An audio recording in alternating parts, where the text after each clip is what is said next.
Pemburu waktu, tahun 2099. Dunia sudah dikuasai oleh korporasi raksasa dan teknologi canggih. Semua hal bisa dibeli, bahkan waktu. Ada sebuah organisasi rahasia bernama Chrono Corp, yang konon berhasil menciptakan mesin perjalanan waktu. Namun teknologi itu dilarang oleh pemerintah dunia karena bisa menghancurkan keseimbangan realitas. Di tengah kekacauan itu ada seorang teknisi muda bernama Yudi Astra, mantan ilmuwan Chrono Corp yang kini hidup sebagai buronan. Ia kabur setelah tahu kebenaran. Mesin waktu itu bukan hanya alat, tapi makhluk hidup buatan yang makan ingatan manusia untuk menggerakkan dirinya. Suatu malam saat Yudi bersembunyi di reruntuhan kota lama, langit tiba-tiba terbuka seperti cermin yang retak.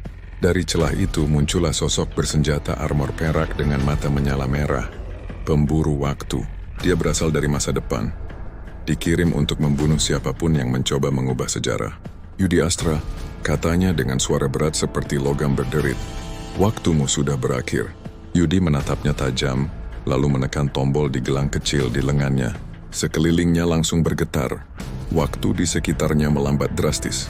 Ia menunduk menghindari peluru plasma yang melesat seperti siput, lalu berlari menembus dinding beton yang retak.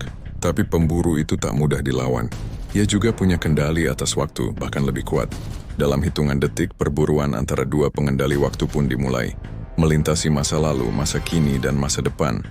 Yudi melarikan diri ke masa lalu, tepat ke tahun 2025, sebelum Chrono Corp berdiri. Ia berharap bisa menghentikan pendirian organisasi itu dari awal. Namun dunia tahun 2025 ternyata tak seperti yang ia ingat.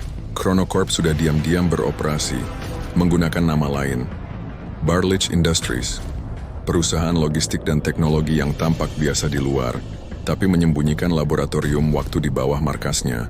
Di sana Yudi bertemu dengan Arka, seorang pekerja magang jenius yang ternyata calon pendiri Chrono Corp. Yudi mencoba menjelaskan semuanya, tapi Arka menatapnya dengan ragu. Jadi kau dari masa depan, dan aku yang menciptakan kehancuran itu? Ya, jawab Yudi, tapi masih ada waktu untuk mengubahnya. Sayangnya sebelum Yudi bisa melakukan apapun, pemburu waktu kembali muncul, menembus dimensi dan menyerang kota.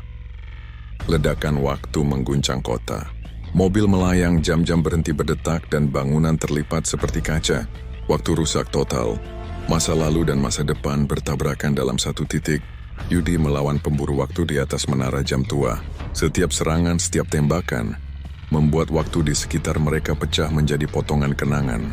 Pemburu berkata dengan nada dingin, "Kau pikir bisa mengubah masa depan? Takdir selalu kembali ke jalurnya." Yudi tersenyum samar. "Mungkin.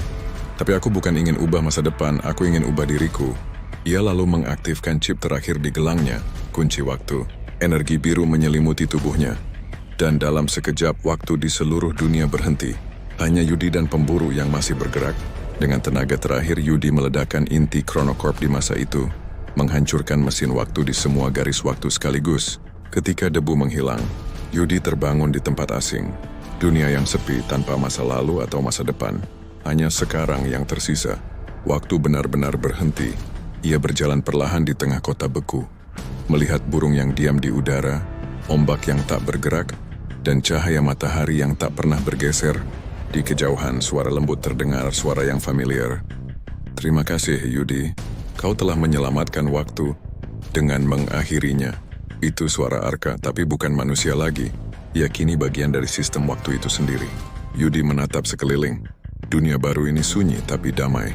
Dan mungkin inilah harga dari keseimbangan. Tak ada masa depan, tak ada masa lalu. Hanya saat ini. Ia lalu menutup matanya, membiarkan dirinya larut dalam keheningan.